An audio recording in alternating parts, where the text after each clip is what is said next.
ఇక్కడ కూర్చున్న వాళ్ళు బంజారా మాతలు.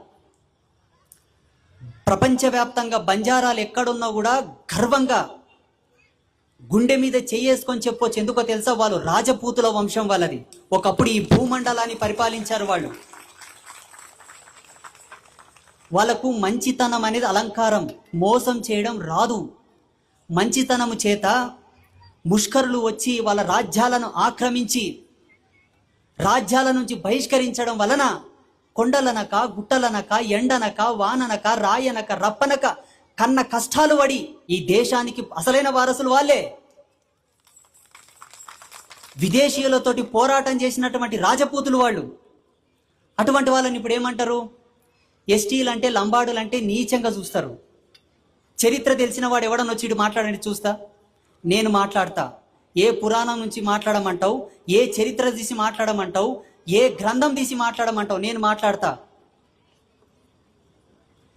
ప్రతి కులానికి ఒక ప్రతిష్టాత్మకమైన చరిత్ర ఉంది, ఒక ఘనత ఉంది. ఏ మూలాలు తక్కువ కాదు, ఎవరికి వాళ్ళే గొప్ప.